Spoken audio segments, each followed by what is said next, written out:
तो हेलो दोस्तों, चलिए शुरू करते हैं हमारी जो पॉलिटी की सीरीज चल रही है उसका आज का चैप्टर जिसका नाम है लोकसभा।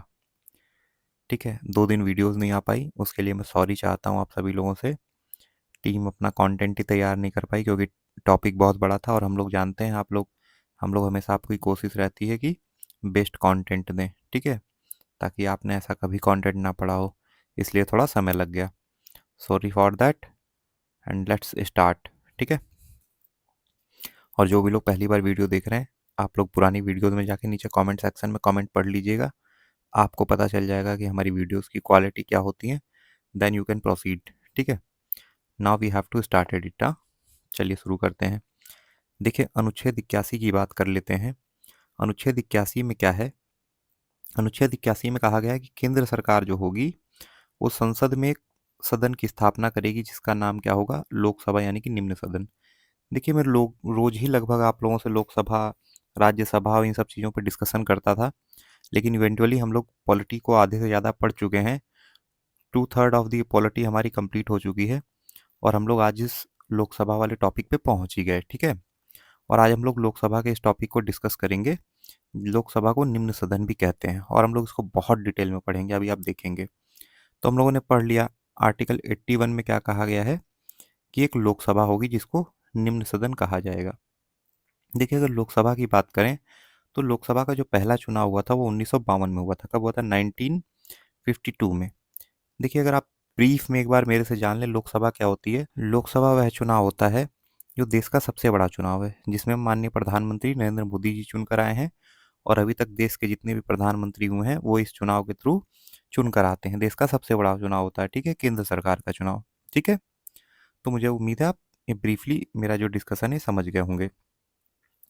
चलिए शुरू करते हैं। अगर देखिए हम लोकसभा की बात करें तो लोकसभा में अगर हम मूल संविधान की बात करें तो इसमें सदस्य जो होते हैं, लोकसभा सदस्य जिनको सांसद भी कहते हैं, आप लोगों के जिलों में सांसद होंगे। ठीक है, तो वो जो थी 500 निश्चित की गई थी कि 500 होंगे टोटल सांसद, यानी कि लोकसभा सदस्य। ठीक है, लेकिन फिर क्या हुआ, समय के साथ जैसे जैसे जनसंख्या बढ़ती गई, ठीक है, या फिर ज़रूरत फील होती गई, तो संविधान संशोधनों के द्वारा इन संख्या को बढ़ाया गया। ठीक है, जिसमें जो संविधान संशोधन है वो बहुत इंपॉर्टेंट है, जिनमें संख्या को बढ़ाया गया, इनको आप लोग देख लीजिए। देखिए, अगर पहले संविधान संशोधन की बात करें तो 7वां संविधान संशोधन हुआ। ठीक है, उसमें क्या किया गया, 500 से बढ़ाकर 525 कर दिया गया, यानी 25 की संख्या बढ़ा दी गई। फिर 31वां संविधान संशोधन किया गया, इसमें क्या किया गया, 525 से संख्या को 550 कर दिया गया। ठीक है, किसमें किसमें? 7वें और 31वें में। ठीक है, 7वें संविधान संशोधन में और 31वें संविधान संशोधन में देखिए एक बार 25 बढ़ गई और फिर 25 बढ़ गई, तो 25 25 50, तो टोटल कितनी? 550 संख्या हो गई। ठीक है, उसके बाद देखिए अगर हम बात करते हैं तो ये पूरी संख्या कितनी हो गई? 550 हो गई।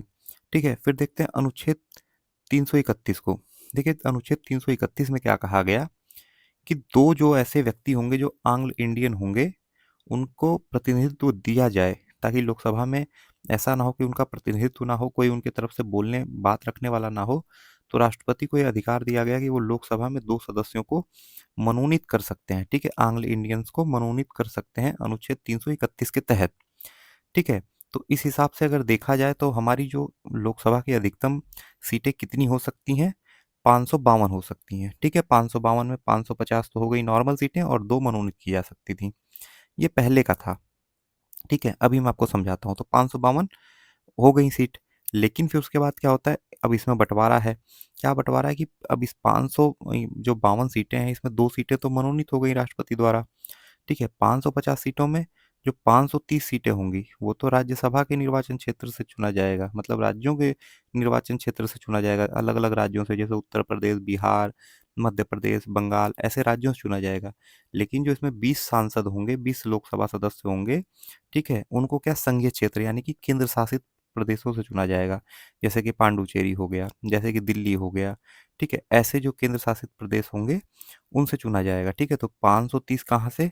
राज्य सरकारों से, और 20 कहाँ से? केंद्र शासित प्रदेशों से। उम्मीद है आपको याद रहेगा। ठीक है, इसको थोड़ा सा आप लोग गौर करिएगा। अब देखिए क्या होता है, तो 530 ये हो गए, 20 ये हो गए 550, और दो हम लोग पढ़ ही चुके हैं कि दो को मनोनीत करेंगे राष्ट्रपति। ठीक है, अनुच्छेद 331 के तहत। ठीक है, लेकिन क्या हुआ, अब देखिए अगर हम वर्तमान की बात करें, देखिए तो अधिकतम सीटें हैं कि कितनी सीटों पर चुनाव हो सकता है, लेकिन चुनाव होता कितनी सीटों पर है, 543 सीटों पर होता है। अगर क्वेश्चन आ जाए एग्जाम में कि वर्तमान में लोकसभा सदस्यों की संख्या कितनी है, तो हम आंसर करेंगे 543 है। क्यों? हमने तो अभी पढ़ा 552। ठीक है, दो मनोनीत हो सकते हैं, 530 राज्यों में हो सकती हैं और 20 केंद्र शासित प्रदेशों में हो सकते हैं, तो 552 हो गए। ये अधिकतम संख्या है, इतनी संख्या हम बढ़ा सकते हैं लेकिन बढ़ी नहीं है। अभी इसको देखिएगा, अभी तो 552 हमारी क्या हो गई, अधिकतम संख्या थी पहले। अब क्या हुआ कि अब इसमें जो है बंटवारा हो गया, 543 में चुनाव हो रहा है। ठीक है, इस समय चुनाव कितने पे हो रहा है, जैसे अगर माननीय नरेंद्र मोदी जी की बात की जाए तो 543 सीटों पर चुनाव होगा। अब इसमें बात की जाए तो जो 524 सीटें हैं वो 28 राज्यों से हैं। देखिए राज्यों में कितनी सीटें होनी चाहिए, 530 होनी चाहिए, 6 अभी कम है राज्यों में, है ना, 6 सीटें कम है, 6 सीटें और बढ़ाई जा सकती हैं राज्यों में। और केंद्र शासित प्रदेशों में कितनी सीटें थी, यहाँ हम पढ़ चुके हैं कितनी थी, 20 थी, है ना, यहाँ हम पढ़ चुके हैं कितनी थी, 20 थी। वो कितनी है इस समय, वो है केंद्र शासित प्रदेशों में 19। तो केंद्र शासित प्रदेशों में कितनी सीटें बढ़ाई जा सकती हैं, केंद्र शासित प्रदेशों में एक सीटें बढ़ाई जा सकती हैं। तो 6 सीटें अभी राज्यों में बढ़ सकती हैं, तो 524 पे चुनाव हो रहा है। और एक सीट केंद्र शासित प्रदेश में बढ़ाई जा सकती है, 19 पे चुनाव हो रहा है। ठीक है, कितने केंद्र शासित प्रदेश, 8 केंद्र शासित प्रदेश। अब देखिए, ये तो हो गया कि भाई राज्यों में जो 530 थी उसको हम समझ गए कि 524 पे ही चुनाव हो रहा है। ठीक है, और उसके बाद जो मतलब उनके पास थी केंद्र शासित प्रदेशों के पास, वो 20 थी, उस पर हम समझ गए 19 पे चुनाव हो रहा है। ठीक है, 7 सीटें टोटल कम हो गई 6 राज्यों में, और जो है एक सीट हमारी कम हो गई केंद्र शासित प्रदेशों में। अब देखिए, अब ये तो हमने 550 का पढ़ लिया। अब जो ये दो सीटें मनोनीत वाली हैं, 104वां संविधान संशोधन हुआ 2019 में। ठीक है, अभी हाल फिलहाल में, मतलब 4 साल पहले। उसमें क्या किया गया कि जो आंग्ल इंडियन समुदाय वाला ये लोकसभा में 2 सदस्यों को मनोनीत करने की व्यवस्था थी, इसको निष्प्रभावी कर दिया गया, मतलब कि समाप्त कर दिया गया। अब लोकसभा में 2 सदस्यों को चुनने का जो प्रावधान है वो खत्म कर दिया गया है। तो देखिए, अब मैं इसीलिए समझा रहा था, 552 सीटें थी ना पहले, है ना, लेकिन अब कितनी हो गई हैं, 550 सीटें हो गई हैं। क्यों? क्योंकि 104वां संविधान संशोधन से, जो कि 2019 में हुआ, हमने जो 2 आंग्ल इंडियन चुने जाते हैं उनको हटा दिया है। तो 552 में 2 हट गया तो कितना बचा, 550 बचा। तो अगर अब एग्जाम में क्वेश्चन आएगा कि लोकसभा में अधिकतम सीटें कितनी हो सकती हैं, तो आप क्या बोलेंगे, लोकसभा में अधिकतम सीटें हो सकती हैं 550 सीटें।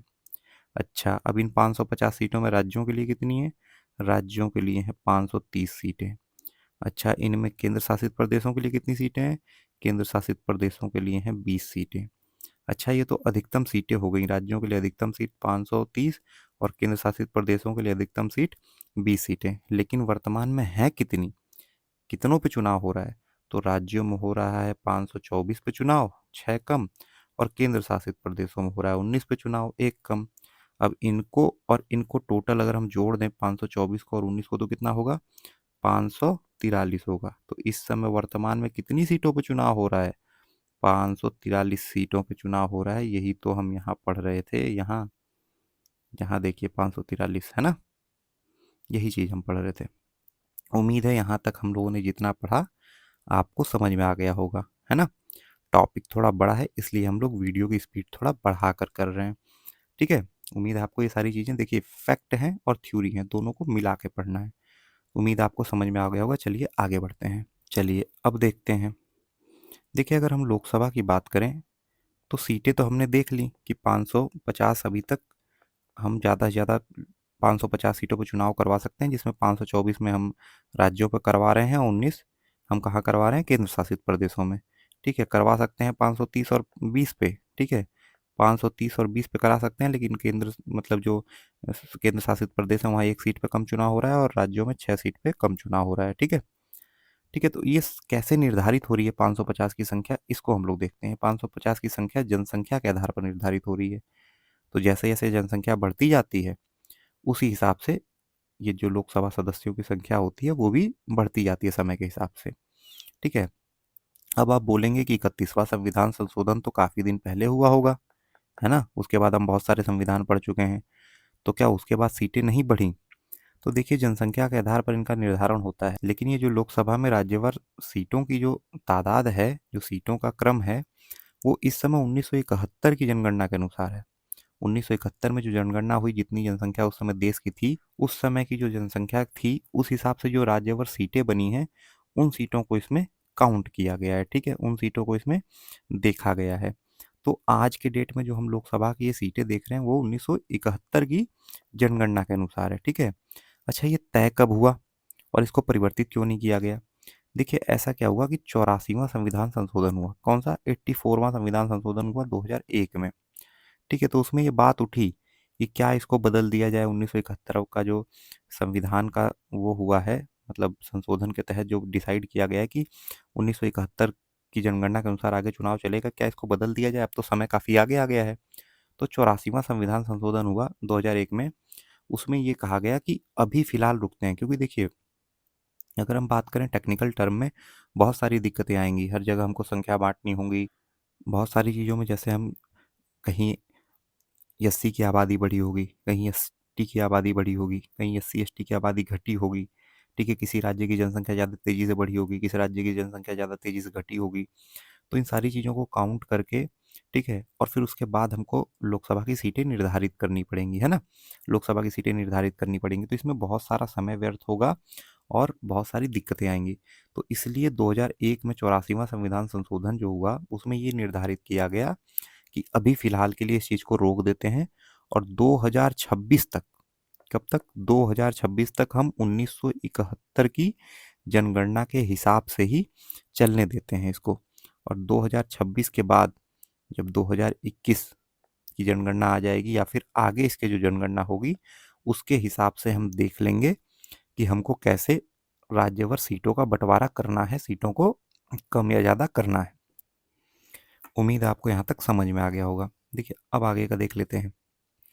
देखिए अनुच्छेद 330, ठीक है, अनुच्छेद 330 में क्या कहा गया? देखिए मैंने अभी आपको बताया ना कि हर जगह जो होती हैं अनुसूचित जाति जनजाति की सीटें आरक्षित रहती हैं और यही सब सीटों में बढ़ाव घटाव होगा। इसीलिए जो है 84वां संविधान संशोधन 2001 में जो हुआ, उसमें ये कहा गया कि भैया 2026 तक ऐसे ही रहने देते हैं, ऐसे ही चलने देते हैं, कोई दिक्कत नहीं है। ठीक है, उसके बाद 1971 की जो जनगणना के हिसाब से चल रहा है उसको हटा दिया जाएगा। तो अब क्या होता है देखिए कि जो अनुसूचित जाति के लिए, मतलब एससी के लिए, जो आज के डेट में संविधान के हिसाब से लोकसभा में सीटें आरक्षित हैं, वो किसके तहत हैं? अनुच्छेद 330 के तहत हैं। ठीक है, 331 में हमने क्या पढ़ा? दो आंग्ल जो हम लोग इंडियन को चुनते हैं वो। और 330 में क्या है? एससी के लिए और एसटी के लिए जो सीटें आरक्षित है लोकसभा में, उसका विवरण है। किसमें है? 330 में। ठीक है, अगर हम अनुसूचित जाति यानी एससी की बात करें तो 84 सीटें हैं और अनुसूचित जनजाति की बात करें तो 47 सीटें हैं, 47 सीटें हैं। ठीक है, अब देखते हैं। देखिए अब इसमें क्वेश्चन आता है, मैं आपको बहुत ट्रिकी ये क्वेश्चन समझाने वाला हूँ, आपका दिल खुश हो जाएगा। देखिए एग्जाम में क्वेश्चन पूछता है कि ऐसे कौन कौन से राज्य हैं जहाँ पर एसटी के लिए आरक्षित सीटें नहीं हैं। अब इसको हम लोग बहुत ट्रिकी तरीके से पढ़ेंगे। देखिए एक तो हमारा उत्तर प्रदेश हो गया। उत्तर प्रदेश में 0.6% सीटें हैं, मतलब 0.6% पॉपुलेशन है एसटी की। तो उस हिसाब से देखा जाए तो 80 लोकसभा सीटें हैं, एक सीटें भी नहीं बनती हैं। तो उत्तर प्रदेश में एक भी एसटी की सीट नहीं है। ठीक है, उत्तर प्रदेश में एक भी एसटी सीट नहीं है। उसके अलावा जो राज्य है मैंने लिखे हुए हैं ये सारे, इनको मैं याद करने का आपको तरीका बता दे रहा हूँ। देखिए ये हमारा है प्यारा भारत। ठीक है, ठीक है, ये है हमारा प्यारा भारत। आप इसमें क्या करिए, इस साइड के 3 राज्य याद करिए, इस साइड के 3 राज्य याद करिए, इस साइड के 3 राज्य याद करिए, इस साइड के 3 राज्य याद करिए। कैसे? देखिए इस तरफ अरुणाचल प्रदेश, नागालैंड और सिक्किम, इस तरफ केरल, तमिलनाडु और गोवा, इस तरफ जम्मू कश्मीर, पंजाब और हरियाणा। ये ऐसे राज्य हैं, और भी राज्य हैं, ये ज़्यादा एग्जाम में पूछे जाते हैं इसलिए मैं आपको बता रहा हूँ। इन राज्यों में अनुसूचित जनजाति के लिए कोई भी सीट आरक्षित नहीं है। कौन कौन सी जगह हो गई? गोवा, तमिलनाडु, केरल, अरुणाचल प्रदेश, नागालैंड, सिक्किम, जम्मू कश्मीर, पंजाब, हरियाणा। ठीक है, वो ये देखिए अरुणाचल प्रदेश, नागालैंड, सिक्किम, तमिलनाडु, केरल, गोवा और जम्मू कश्मीर, पंजाब, हरियाणा, इन राज्यों में क्या है, अनुसूचित जनजाति के लिए कोई भी सीट आरक्षित नहीं है। अब आप इसको याद कर सकें तो कर लीजिए, समझ सकें तो समझ लीजिए, ठीक है। और नहीं तो फिर मैं आपको क्या बता रहा हूँ, अगर आप इसको याद नहीं करना चाहते हैं तो आपके लिए सबसे अच्छा ये है कि कर्नाटक और मेघालय दो ऐसी जगह हैं जहाँ पे अनुसूचित जनजाति के लिए सीटें आरक्षित हैं। ऐसा मैं क्यों याद करने बोल रहा हूँ, मैंने जो अभी तक प्रीवियस ईयर क्वेश्चनों का अवलोकन किया है उसमें ज़्यादातर चीज़ें कर्नाटक और मेघालय को लेकर ही पूछी गई हैं। क्यों पूछी गई हैं? क्योंकि कर्नाटक और मेघालय दो ऐसे अपवाद हैं जिनमें पहले अनुसूचित जनजाति के लिए सीटें नहीं थी, लेकिन 2008 में, ठीक है, 2008 में क्या हुआ कि इनमें एसटी के लिए दो दो सीटें बनाई गई, कर्नाटक में भी दो सीटें और मेघालय में भी दो सीटें। अच्छा, अभी आप एक बात सोच रहे होंगे अपने मन में कि सर आपने अभी कहा कि 84वां संविधान संशोधन में ये डिसाइड हुआ 2001 में कि हम 2026 तक कोई भी सीटों में छेड़छाड़ नहीं करेंगे, 1971 की जनगणना के हिसाब से चलने देंगे, तो फिर 2008 में कैसे दो दो सीटें बढ़ गई? देखिए, मैंने आपको क्या कहा, सीटों का परिवर्तन नहीं हो सकता है। जितनी सीटें निर्धारित है, 550 निर्धारित है, हम लोग पढ़ चुके हैं, 550 रहेंगी। बस सीटों को बदल दिया गया। मान लीजिए कहीं जनरल की सीट रही होगी, ठीक है, कर्नाटक में कोई, या फिर मेघालय में कोई जनरल की सीट रही होगी, और वहाँ पर देखा गया होगा कि यहाँ पर यष्टी आबादी ज़्यादा है, कर्नाटक के इस क्षेत्र में जनरल से ज़्यादा यष्टियों की आबादी है, या मेघालय के क्षेत्र में जनरल हो ज़्यादा, या और समाजों में अनुपात की तुलना में यष्टी की आबादी ज़्यादा है, तो उन जगहों को, उन जनरल सीटों को यष्टी सीट बना दिया गया। समझ रहे हैं? इससे क्या हुआ, इससे अल्टीमेटली तो सीटें बढ़ी नहीं, सीटें तो 500 के 50 की 550 रहीं, लेकिन वो सीटें क्या हुआ, एसटी सीट में तब्दील हो गई, एसटी सीट में बदल गई, ठीक है। तो ये ऐसे कौन से राज्य हैं, कर्नाटक और मेघालय। 2008 में कर्नाटक और मेघालय में एसटी की सीटों को जोड़ दिया गया, दो दो सीटें बढ़ाई गई, इसलिए कर्नाटक और मेघालय एग्जाम में ज़्यादा पूछता है, ठीक है। बाकी मैंने आपको तरीका बता ही दिया, उत्तर प्रदेश में तो हम लोग लगभग हैं ही, तो जान ही रहे हैं, और बाकी तीन तीन राज्य तीनों कोने के हैं, ठीक है। चलिए आगे बढ़ते हैं। अब तक तो हमने पढ़ा कि कहाँ कहाँ नहीं आबादी है एसटियों की, या कहाँ पे सीटें नहीं हैं। अब पढ़ लेते हैं कहाँ सबसे ज़्यादा है। अगर हम सबसे ज़्यादा की बात करें तो मध्य प्रदेश। मध्य प्रदेश एक ऐसा राज्य है जहाँ पर सबसे ज़्यादा एसटी सीट्स हैं। कितनी सीट्स हैं? 6 सीट्स हैं। एग्जाम में क्वेश्चन आता है सबसे ज़्यादा अनुसूचित जनजाति के लिए सीटें कहाँ आरक्षित हैं, तो मध्य प्रदेश में 6 सीटें। आबादी भी बहुत ज़्यादा है मध्य प्रदेश में अनुसूचित जनजाति की। अगर हम सर्वाधिक लोकसभा सीटों की बात करें कि सबसे ज़्यादा लोकसभा सीटें कहाँ हैं सबकी, चाहे अनुसूचित जाति हो, जनजाति हो, जनरल हो, कोई भी हो, तो उत्तर प्रदेश में सर्वाधिक सीटें हैं लोकसभा की, 80 सीटें हैं, ठीक है। ठीक है, चलिए अब हमने सीटों का डिस्कशन कर लिया, अब हम देखते हैं कि लोकसभा का जो कार्यकाल होता है वो कितने दिनों का होता है, ठीक है। लोकसभा का जो कार्यकाल होता है वो हर 6 महीने के अंदर होना चाहिए। मैं पहले भी आपको 6 महीने वाला पढ़ा चुका हूँ कि कोई भी, अगर किसी को भी मंत्री बना दिया आपने, प्रधानमंत्री बना दिया, अगर लोकसभा या राज्यसभा का सदस्य नहीं है तो 6 महीने के अंदर उसको, आपको सदस्य बनाना होगा। और 6 महीने के अंदर अंदर सदस्य बनाएंगे कैसे? जब 6 महीने के अंदर बैठक होगी, मीटिंग होगी, तो नियम बनाया गया कि लोकसभा या राज्यसभा दोनों में, ठीक है, बैठक जो होती है 6 महीने के अंदर हो जानी चाहिए, 6 महीने के अंदर अंदर बैठक होनी चाहिए। अब एक साल क्योंकि 12 महीने का होता है, इसका मतलब क्या है कि एक साल में कम से कम दो बैठक अनिवार्य हैं लोकसभा और राज्यसभा में, ठीक है।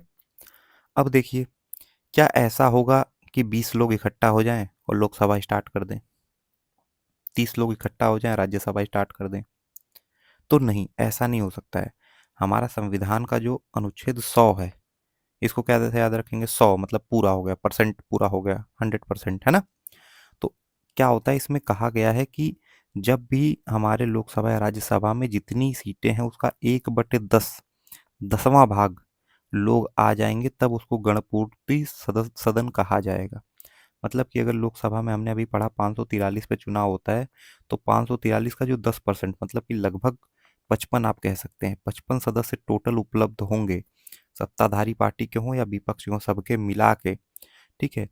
तब जाकर हम लोकसभा की कार्यवाही को स्टार्ट कर सकते हैं, मानेंगे कि गण पूर्ति हो गई और लोकसभा स्टार्ट करिए। इसे नहीं कि 20 लोग अंदर घुसे, अंदर से सदन को बंद कर लिया, 20 लोगों ने बिल पेश किया, कोई आपस में वोटिंग करके पास कर दिया। समझ रहे हैं आप मैं क्या कहना चाह रहा हूँ? ठीक है। तो आप 1/10 आपकी संख्या होनी चाहिए, तब संसद जो है वो गणपूर्ति कहलाएगा और तब उसके अध्यक्ष बैठेंगे, लोकसभा अध्यक्ष, और तब कार्रवाई होगी। ठीक है, बाकी लोग अब्सेंट हो सकते हैं, लेकिन 55 लोग यानी कि मतलब 1/10 भाग लोग जरूर होने चाहिए। ठीक है, चलिए, मुझे उम्मीद है यहाँ तक आपको सब याद हो गया होगा और समझ में आ रहा होगा अच्छे से। चलिए आगे बढ़ते हैं। ठीक है, आज की वीडियो जो है, आज का टॉपिक काफ़ी बड़ा है, काफ़ी ब्रॉड टॉपिक है। अभी आप लोग जब क्वेश्चन सॉल्व करेंगे प्रीवियस ईयर, आपको मज़ा आएगा, आपको समझ में आएगा मैं क्यों इतनी फैक्ट्स बता रहा हूँ आपको। सारी चीज़ें याद हो जाएंगी, do not worry about it. ठीक है, चलिए आगे बढ़ते हैं। चलिए थोड़ा हम लोग लोकसभा सीटों को देख लेते हैं कि किस राज्य में कितनी लोकसभा सीटें हैं। मैं आपको ज़्यादा याद नहीं करवाऊंगा। ठीक है, आप लोग इसको एक चार्ट को एक बार ध्यान से देख लीजिएगा, आप लोग इंपॉर्टेंट इंपॉर्टेंट देख लीजिए। देखिए, उत्तर प्रदेश का मैं आपको बता ही चुका हूँ, सबसे ज़्यादा सीटें 80 सीटें हैं।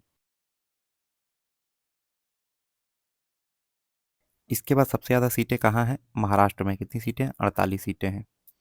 ठीक है, उसके बाद वेस्ट बंगाल में 42 सीटें हैं, फिर बिहार में 40 सीटें हैं, फिर तमिलनाडु में 39 सीटें हैं। इसके बाद आप सारा देख लीजिएगा, ये इंपॉर्टेंट है तो मैंने बता दिया। सबसे ज़्यादा उत्तर प्रदेश में 80, फिर महाराष्ट्र में 48, फिर बंगाल में 42, ठीक है, फिर बिहार में 40 और फिर तमिलनाडु में 39 सीटें। देखिए, इसमें इंपॉर्टेंट क्या है? इसमें इंपॉर्टेंट ये है, कन्फ्यूजिंग एग्जाम में पूछ लेता है कहाँ पर 2 सीटें हैं और कहाँ पर 1 सीटें हैं। तो इसका मैंने एक तोड़ निकाला हुआ है। देखिए, हम 2 सीटों को याद कर लेते हैं, जहाँ जहाँ 2 सीटें हैं। ठीक है, देखिए मैंने कैसे याद रखा हुआ है, अभी देखिएगा आपको ऐसे सारी चीज़ें याद हो जाएंगी। आगे देखिएगा, जैसे मैंने गोवा में गो है ना, गो से मैंने 2 याद रखा है, गो 2। ठीक है, क्या दो? मनी दो। ठीक है, क्या दो? मनी दो।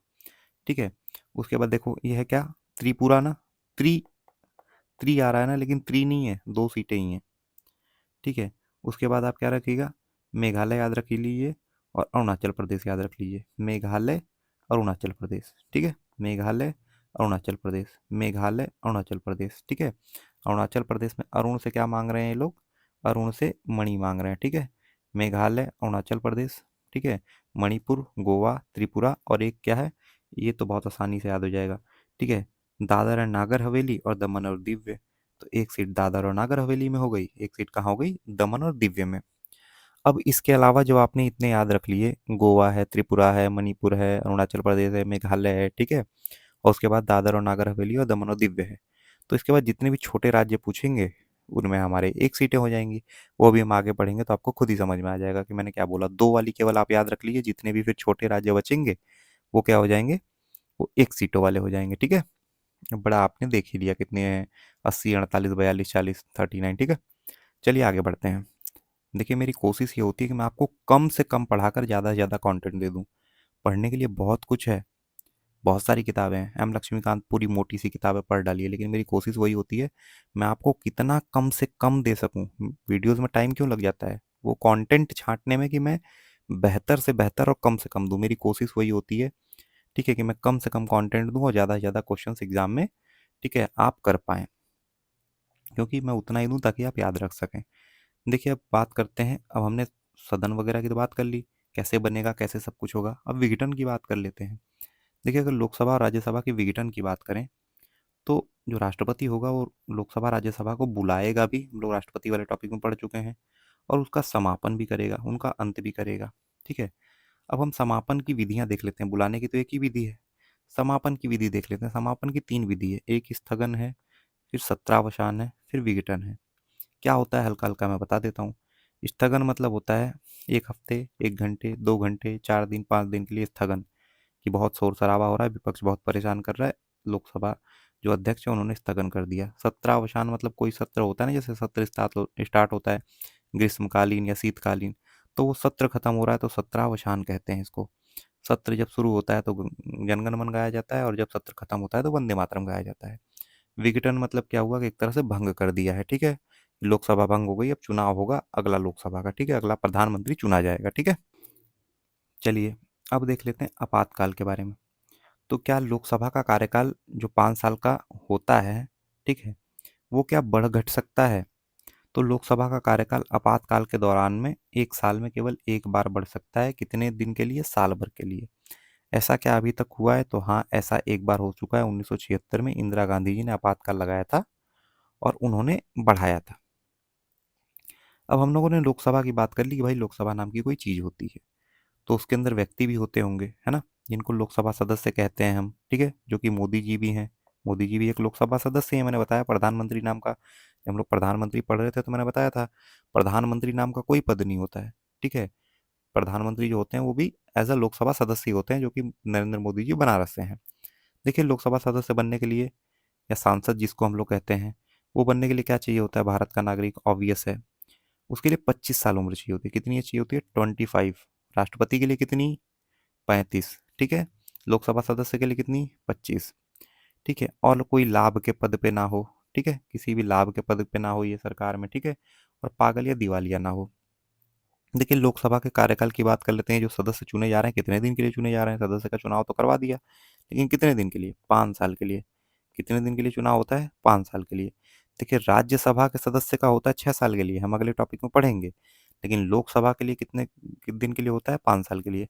जिससे प्रधानमंत्री बन रहा है वो 5 साल, और जो दूसरा राज्यसभा का है वो 6 साल के लिए। ठीक है, और देखिए, लोकसभा में जिसको आधे से अधिक सदस्य समर्थन दे देंगे वो प्रधानमंत्री बन जाएगा, है ना।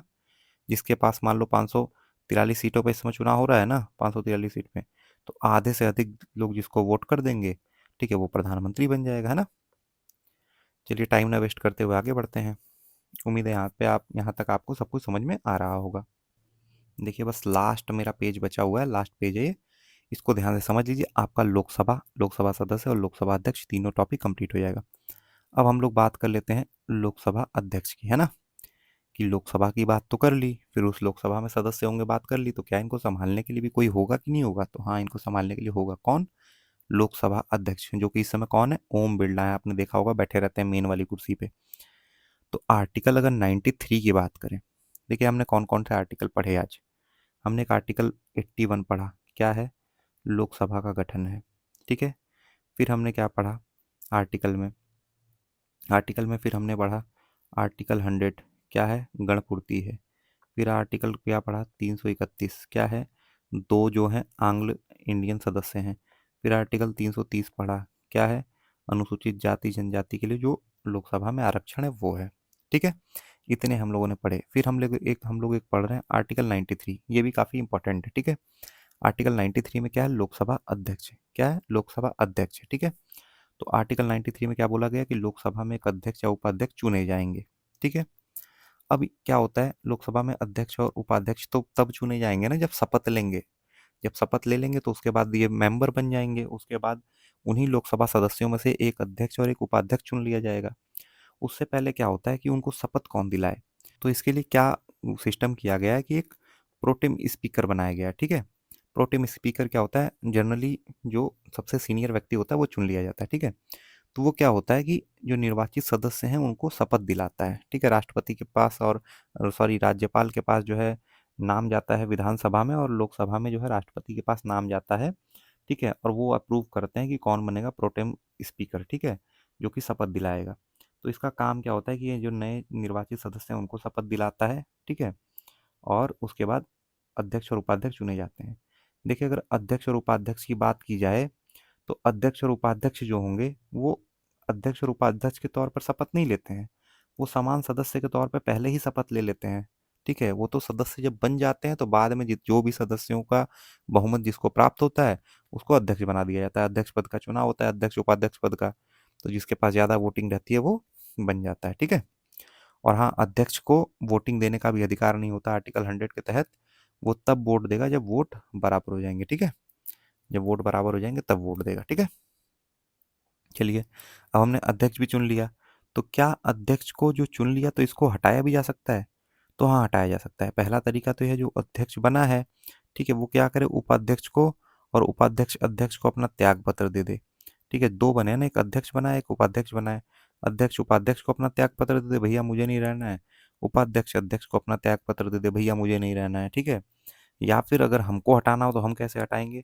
14 दिन पहले, जैसे राष्ट्रपति को हम लोग बताते थे, इनको भी बता दीजिए 14 दिन पहले कि भैया तुमको हटाने वाले हैं। ठीक है, और लोकसभा में जितने समस्त सदस्य हैं उनको उनके बहुमत से जो है संकल्प पारित करके और लोकसभा के जो अध्यक्ष हैं उपाध्यक्ष हैं उनको हटा दीजिए। ठीक है, तो हम लोगों ने आज क्या क्या पढ़ लिया? लोकसभा पढ़ लिया, लोकसभा के सदस्य पढ़ लिए, लोकसभा के अध्यक्ष पढ़ लिए। चलिए, अब बात करते हैं पहले लोकसभा अध्यक्ष की, कि क्या पहली बार कोई लोकसभा अध्यक्ष चुना गया था? कौन चुना गया था? तो जेबी मावलंकर जो हैं वो पहली बार लोकसभा के अध्यक्ष चुने गए थे। देखिए, अब महिला के बारे में हमेशा पूछ लेता है, तो अगर हम पहली जो महिला अध्यक्ष बनी लोकसभा की उनकी बात करें तो वो थी मीरा कुमार। मीरा कुमार के बारे में मैं पहले भी आपको बता चुका हूँ, जो पहले हमारे श्रम मंत्री थे, उनकी बेटी थी ये, ठीक है। ठीक है, उसके बाद बात कर लेते हैं एसटी की। ठीक है, अगर हम पहली अनुसूचित जनजाति या एसटी की बात करें, अध्यक्ष कौन रहे हैं, तो पीए संगमा रहे हैं। ठीक है, एग्जाम में पूछा हुआ क्वेश्चन है, so that's why I am included in that. So यहाँ पर हमारी थ्योरी पोर्शन पूरा कंप्लीट हो गया है, और मैंने कोशिश की है कि मैं बहुत शानदार आपको कंटेंट दे सकूं, जो भी इंपॉर्टेंट चीज़ें केवल वही बता सकूं। ठीक है, और मुझे उम्मीद है आप लोगों को बहुत अच्छे से समझ में भी आ गया होगा। चलिए अब हम इसके क्वेश्चंस लगाते हैं प्रीवियस ईयर के, आप देखेंगे क्वेश्चंस लगाने में कितना मज़ा आ रहा है। ठीक है, तो चलिए हम लोग क्वेश्चन लगाना शुरू करते हैं, और आपको वीडियो अगर अच्छा लग रहा हो तो नीचे प्लीज़ आप लोग कमेंट कर दिया करिए। आपका कमेंट पढ़ के मैं और मोटिवेट होता हूँ, ताकि मैं और अच्छी वीडियोज़ आपके लिए बना सकूँ। तो चलिए पहले क्वेश्चन सॉल्व करते हैं, और देखिएगा कितना मज़ा आएगा क्वेश्चन सॉल्व करने में। तो वीडियो ज़्यादा लंबा ना हो, इसलिए हम लोग जल्दी जल्दी क्वेश्चंस को सॉल्व करेंगे। देखिए, लोकसभा सदस्य चुनने के लिए व्यक्ति की आयु कितनी होनी चाहिए? 25 साल। पढ़ चुके हैं हम लोग, 35 राष्ट्रपति में और लोकसभा में 25 साल। ठीक है, लोकसभा में राज्यों के आधार पर सीटें होती हैं, जनसंख्या के आधार पर, मैंने बताया ही। ठीक है, और 84वां संविधान संशोधन जो कि 2001 में हुआ, उसमें क्या कहा गया है कि जो 1971 के आधार पर है, इसको चलने देंगे 2026 तक। ठीक है, पढ़ चुके हैं हम लोग। अच्छा, वर्तमान में लोकसभा जो प्रत्येक राज्य में स्थान आवंटन है, किसके आधार पर? 1971 की जनगणना के आधार पर, हम लोग अभी यहाँ पर डिस्कस किया और थ्योरी में भी पढ़ चुके हैं। देख रहे हैं कितना आसान है। 84वां संविधान संशोधन 2001 में हुआ है, हम लोग वेरी वेल जानते हैं।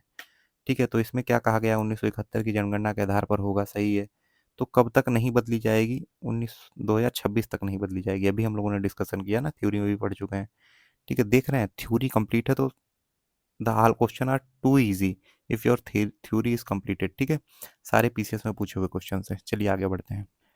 चलिए अब यहाँ देखते हैं। देखिए, भारत के संविधान में निर्धारित की गई सदस्यों की अधिकतम संख्या कितनी है? अधिकतम संख्या आज के डेट में 550 है। ठीक है, इसमें देखिए कोई भी ऑप्शन सही नहीं है ना। भारतीय संविधान में निर्धारित की गई लोकसभा के सदस्यों की अधिकतम संख्या पहले कितनी थी? अगर पहले के संदर्भ में आंसर पूछता तो 552 हो जाती, लेकिन अब की क्योंकि 2 सदस्य हटा दिए गए, 104वां संविधान संशोधन 2019 में जो किया गया, ठीक है, आंग्ल इंडियन को हटा दिया गया, तो 550 अधिकतम संख्या हो गई है। ठीक है, उम्मीद है आपको समझ में आ रहा होगा। चलिए फिर देखते हैं कि कौन से ऐसे संविधान संशोधन हैं जिनसे लोकसभा सदस्यों की संख्या को बढ़ाया गया, वृद्धि की गई। मैंने बताया ना आपको, 7वां संविधान संशोधन है एक। 7वां संविधान संशोधन में 500 से कितना कर दिया गया था? 525, है ना। और 31वां संविधान संशोधन में 525 से कितना कर दिया गया था? 525 से कितना कर दिया गया था? 550। ठीक है, तो 7वां और 31वां। देखिए, संविधान के किस संशोधन में ने लोकसभा के सदस्यों की संख्या 525 से 545 कर दी? 545 या फिर 550। ठीक है, 550 आप इसको देख लीजिएगा। ठीक है, ये कौन सा संविधान संशोधन है? 31वां संविधान संशोधन। ठीक है, चलिए आगे बढ़ते हैं। लोकसभा की वर्तमान सदस्य संख्या कितनी है? वर्तमान की बात करें, 543 हम लोग पढ़ चुके हैं, है ना।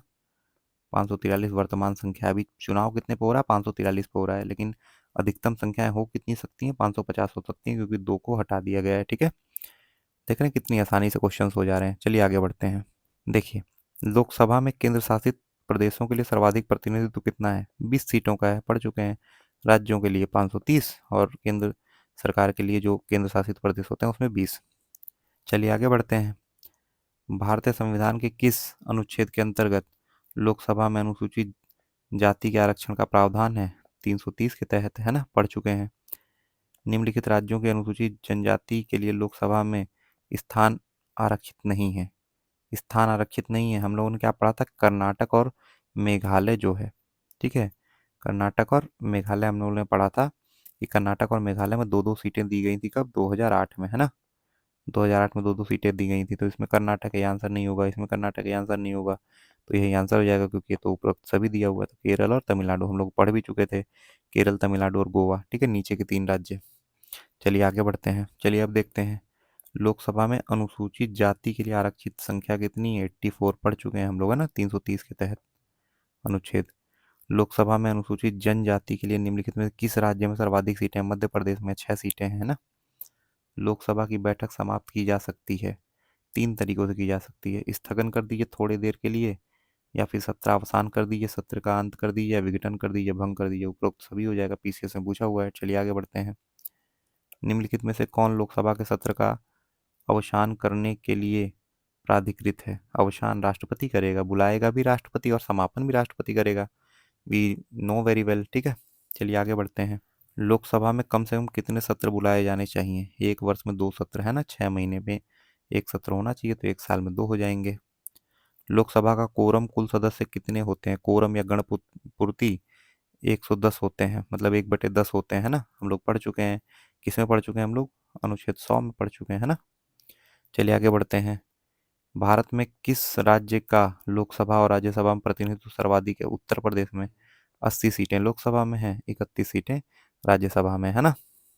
ठीक है, चलिए देखते हैं निम्नलिखित राज्यों और संघ राज्य क्षेत्र में किनके पास एक लोकसभा की सीट है। देखिए गोवा, गो 2, मणि 2, मणि कौन देगा? अरुण देगा, तो हमने यहाँ पे पढ़ लिया था 2-2 सीटें हैं, तो उसके अलावा यही ऑप्शन बचा, यही ऑप्शन सही हो जाएगा ना। चलिए आगे बढ़ते हैं। निम्नलिखित में से किस राज्य में लोकसभा की 2 सदस्य निर्वाचित होते हैं? 2 सदस्य, देखिए त्रि में 3 है, लेकिन 2 लोकसभा सीटें निर्वाचित होती हैं, है ना। पढ़ा था हम लोगों ने, सही हो गया ना। चलिए आगे बढ़ते हैं। लोकसभा का पहला आम चुनाव कब हुआ? 1952, हम पढ़ चुके हैं ना। जवाहरलाल नेहरू इसमें प्रधानमंत्री बने थे, ठीक है। चलिए, लोकसभा का नेता कौन है? लोकसभा का नेता तो प्रधानमंत्री है। लोकसभा स्पीकर का निर्वाचन होता है। लोकसभा स्पीकर का निर्वाचन लोकसभा के सभी सदस्य मिलकर करते हैं ना। चलिए आगे बढ़ते हैं। लोकसभा का अध्यक्ष अपना त्याग पत्र किसे सौंपता है? उपाध्यक्ष को। उपाध्यक्ष अध्यक्ष को, अध्यक्ष उपाध्यक्ष को, है ना। चलिए आगे बढ़ते हैं। लोकसभा के अध्यक्ष को हटाया जा सकता है लोकसभा के कुल सदस्यों के बहुमत से पारित प्रस्ताव के द्वारा। लोकसभा अध्यक्ष को हटाया जा सकता है वही लोकसभा के कुल सदस्य जो हैं उनके द्वारा पारित प्रस्ताव के द्वारा। प्रोमिनेंट स्पीकर सामान्यतः क्या काम करता है? ये मैंने बताया ना, वरिष्ठ जो होते हैं सबसे ज़्यादा उन्हीं को चुन लिया जाता है। राज्यपाल या राष्ट्रपति इनके नाम को जो है अप्रूवल देते हैं। क्या करते हैं ये जो नवनिर्वाचित लोकसभा के सदस्य होते हैं उनको क्या करते हैं, ये इनको शपथ दिलाने का काम करते हैं, ठीक है। चलिए आगे बढ़ते हैं। और देखिए हमारा बस लास्ट 2 क्वेश्चन बचे हुए हैं और हमारे थ्योरी और क्वेश्चन पूरे कंप्लीट हो गए हैं। देखिए हम देख लेते हैं। लोकसभा के प्रथम अध्यक्ष जेवी मावलंकर और लोकसभा में प्रथम महिला अध्यक्ष मीरा कुमार। और इस प्रकार हमारे थ्योरी और सारे क्वेश्चंस कंप्लीट हो गए हैं। उम्मीद है आपको वीडियो अच्छा लगा होगा और मैं कोशिश करूंगा कि वीडियोस रेगुलर रहें। टॉपिक बड़ा हो जाता है तो वीडियोस बनाने में टाइम लग जाते हैं। और आपको वीडियो अच्छा लगा हो तो नीचे आप लोग कमेंट जरूर कर दीजिएगा, क्योंकि आपके कमेंट पढ़कर ही हम लोग मोटिवेट होते हैं और वीडियोस बनाने के लिए। और वीडियो को शेयर कर दीजिएगा, वीडियो को लाइक कर दीजिएगा। और thank you so much for watching the video and God bless you all.